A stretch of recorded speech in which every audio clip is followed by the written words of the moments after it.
we all need an encouraging word, a voice that comforts us, man, that raises us up, that encourages us to move forward despite the struggle. My challenge for you is to be that voice. Celebrate your victories and raise others at the same time. Mourn your loss and wish others well.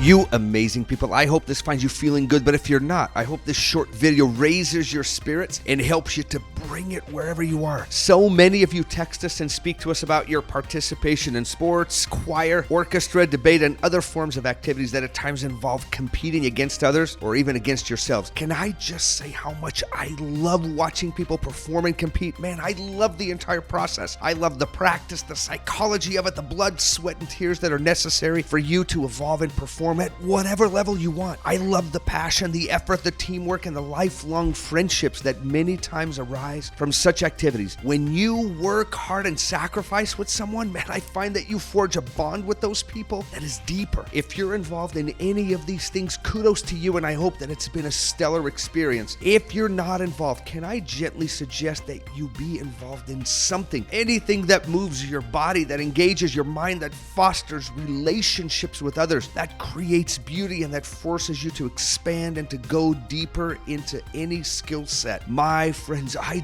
desperately want you to live deep and suck out all the marrow of life. And participating in fun and challenging activities such as the ones I just described are a significant part of your present and future happiness and can bring you a ton of purpose and meaning in your life. Please consider it. Now, as much as I adore these activities, I recognize that sometimes there is a dark side to competition and performance, right? Whether it's parents losing their minds and yelling ridiculous things at their own kids, at players, at other fans, or at referees, whether it's players disrespecting other players, cheap-shotting them, fighting and being dishonest, or whether we're disrespecting and mistreating ourselves and making our lives miserable because of the unhealthy and unrealistic amount of pressure that we're placing on ourselves. I realize that performing at any level is a double-edged sword. On one end, you feel the excitement and overwhelming joy of victory or performing at a high level, and of course on the other side, you're experiencing the sorrow of defeat or a performance below what you were hoping for. This is living courageously, but man, it sometimes feels like an emotional roller coaster. More and more you see athletes and other performers talking about their mental health, their psychology, and their mindset. And that's of course because your mindset, your psychology is such an undeniable critical part of how you perform before, during, and after any event. If you haven't watched some of our videos on sports psychology, growth mindset, and positive psychology, man, go find them and watch them. Those are proven strategies that to help you improve your performance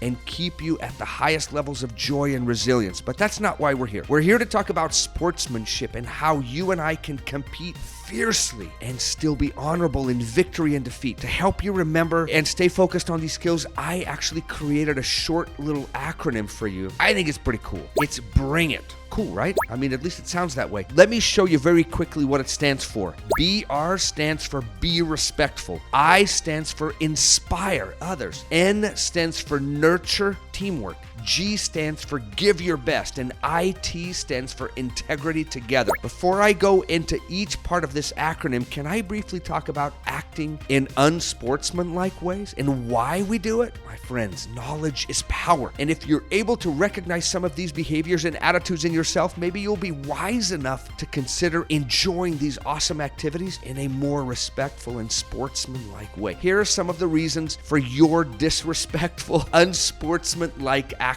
1, you're emotionally invested. When you become overly invested in a team, player, or outcome, that almost always leads to more intense reactions and behaviors. This also leads you to see circumstances in really biased and incomplete ways. For example, you fiercely deny any of your team's fouls or mistakes, but you exaggerate any mistake or foul that the other team makes. That's a biased perspective. Number 2, the competitive environment. The competitive nature of sports can sometimes bring out the worst in people as they prioritize winning over fair play and sportsmanship. 3, you fall into negative peer pressure. Whether you're watching others being verbally abusive to referees, player, or opposing fans, or even if you feel it's part of the culture of the activity you're performing, you're going to feel pressure to conform to the actions of others, even if that involves acting in ways that disrespect others and yourself. There is a way for you to be part of this awesome environment surrounding a performance or sporting event and yet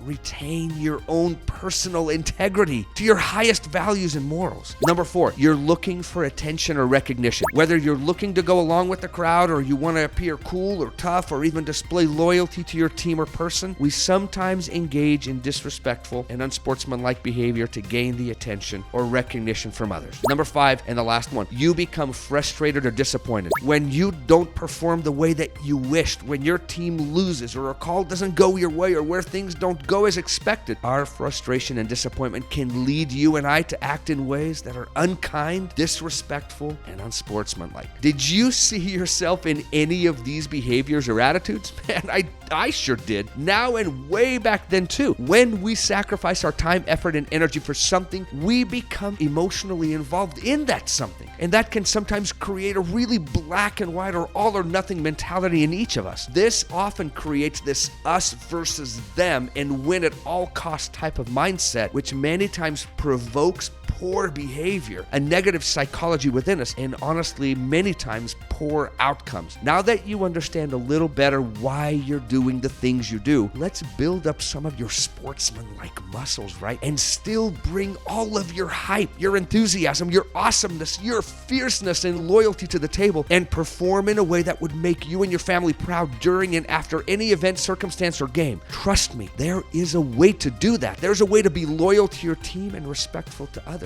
There's a way for you to be fierce and honorable. There's a way for you to have some swagger and confidence while also displaying great sportsmanship. There's a way for you to give all that you have and to do it in an honest way. Bruh, listen, the world needs this. Your school, your town needs it. We need people who are willing to lead the way and to show that we can take the pressure, we can handle the pressure and still retain the best of us. I'm asking you to lead the way instead of following any behavior that degrades, disrespects, or mocks other people. I honestly don't know where we get off saying the kinds of things we say to players, performers, referees. Do we think those people aren't human? Do we think that just because they're performing, playing a match, or in the arena that we can just dig into them and throw the worst of us at them and that won't somehow impact them? Man, we gotta do better. We have to step outside of ourselves a little bit and recognize that our impact is greater than we think. I desperately want you to bring the hype, the passion, the zeal, even your ridiculousness, but leave your rudeness, your verbal abuse, and your disrespect at home. Actually, don't leave it at home. Leave it somewhere you won't find it again and make a commitment to be loyal to the human race. I mean, does that feel doable to you? Does it feel reasonable to you? Well, let's dig into that acronym and give you a fun way to remember some tools for you. The word is bring it. I said it before, I'll say it again. BR stands for be respectful. At the core of being respectful to other people is the idea that other people around you, your competitors, your opponents, man, they're human beings like you. They're not demons or aliens, people that you don't relate to. These are your people. They think, feel, dream, hope, and fear the exact same way you do. Listen to me. Your happiness in this life is directly linked to your ability to love and serve people such as these. Your joy in this life is intrinsically connected to your ability to have relationships with all sorts of people. So learn to bring the very best of you to every interaction. I stands for inspire others. I'm sure that even at your young age, you've already been kicked in the teeth and punched in your mouth by life. Sadness, loss, disappointment awaits all of us. None of us will escape it. In this, you two are just like everybody else. We all need an encouraging word, a voice that comforts us, man, that raises us up, that encourages us to move forward despite the struggle. My challenge for you is to be that voice. Celebrate your victories and raise others at the same time. Mourn your loss and wish others well. I know what I'm asking. I'm asking you to be more than what you are. It's almost superhuman. Well, we're all a little obsessed with Marvel and DC these days, so maybe it is time for us to raise our humanity to a higher level. Are you up for it? Let's be a little more. N stands for nurture teamwork. Here again, I'm going to ask you to shift your your perspective and paradigm away from a you do you or get what's yours or I'm going to do my own thing to one of we win and lose as a team. We're all in, or one team, one dream. I realize that some of you may compete in more individual events, but even then, you most likely have a coach or teacher or others who are looking to succeed as well. So use your superpowers and nurture teamwork around you. Hear me out. There's no doubt there is power in numbers. When a team or group joins together, there's a beautiful synergy that happens. And when that occurs, man, there are few things that are more beautiful than to see a team raise one another to a whole other level. So step outside of your own self-centeredness and instead step into your ability to be selfless and to contribute to a cause that is greater than just yourself. G stands for give your best. My hard rockin' amigos, learn to give the best of yourself. Here are some fun expressions that describe what I'm talking about. Full send, or leave it all on the field, or empty the tank, or hold nothing back. Man, I've coached a lot of teams and I've seen thousands, hundreds of performances, and I've seen people rise to the occasion and give it all they had. I've also watched others who were quick to give up. Listen, in the end, you end up deciding whom you will be, your character, and how you're going to show up every day. But just as your friend, can I suggest that you learn and train your mind and body to bring your best more often and for longer periods of time? Trust me, it will be so much better for you. IT stands for integrity together. When you're part of a team, what you do and what others do matters. What you say matters. Having integrity together means that we all encourage ourselves to live at a higher level, to stick to certain principles that help us to succeed as a team, to align our actions and behaviors to match our highest ideals. Regardless of the outcome, be the voice in your group, your team, your squad, or club that encourages people to act in ways that match our best ideas. Man, this is the path of leadership, and I realize that sometimes it can be a lonely path, but man, it's an honorable one. My joyous amigos, once you understand things better, once your perspective is enlightened, and you can see the reasoning behind why you do what you do, and perhaps why we can do better, we can't go back. When we know better, we want to do better. And that's what I'm hoping you'll do with this information. I hope you'll take it and raise your own game. And as a result, I hope you can raise the tide around you as well.